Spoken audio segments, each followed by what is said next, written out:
నక్క మరియు తెలివైన మేక. ఒక అడవిలో నక్క, మేక ఇద్దరూ దగ్గరలోనే ఉండేవారు. నక్కకి చెడు అలవాట్లు ఉండేవి. అది ఎప్పుడూ ఎలా మోసం చేయాలా అన్నదానిపై ఆలోచిస్తుంటుంది. ఒక రోజు మేక బాగా తెలివైనదని తెలుసుకున్న నక్క, దానిని మోసగించాలని భావించింది. నక్క మేక దగ్గరికి వెళ్ళి, నీకు తెలిసా? అడవి చివర ఉన్న గుహలో బంగారు గింజలతో కూడిన చెట్టు ఉంది, అంది. మేక ఆశ్చర్యపోయింది. అలా ఉంటే నన్ను చూపిస్తావా? అని అడిగింది. నక్క, ఖచ్చితంగా. కాని అక్కడికి చేరాలంటే చాలా పొడవుగా నడవాలి. నీవు నన్ను కొంత మేళం మీద కూర్చోబెడితే బాగుంటుంది, అంది. మేక కొంతకాలం నక్కను మోసింది.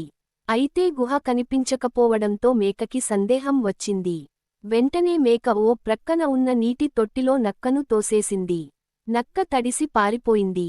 నీతి: ఇతరులను మోసగించాలనుకుంటే చివరికి నువ్వే మోసపోతావు.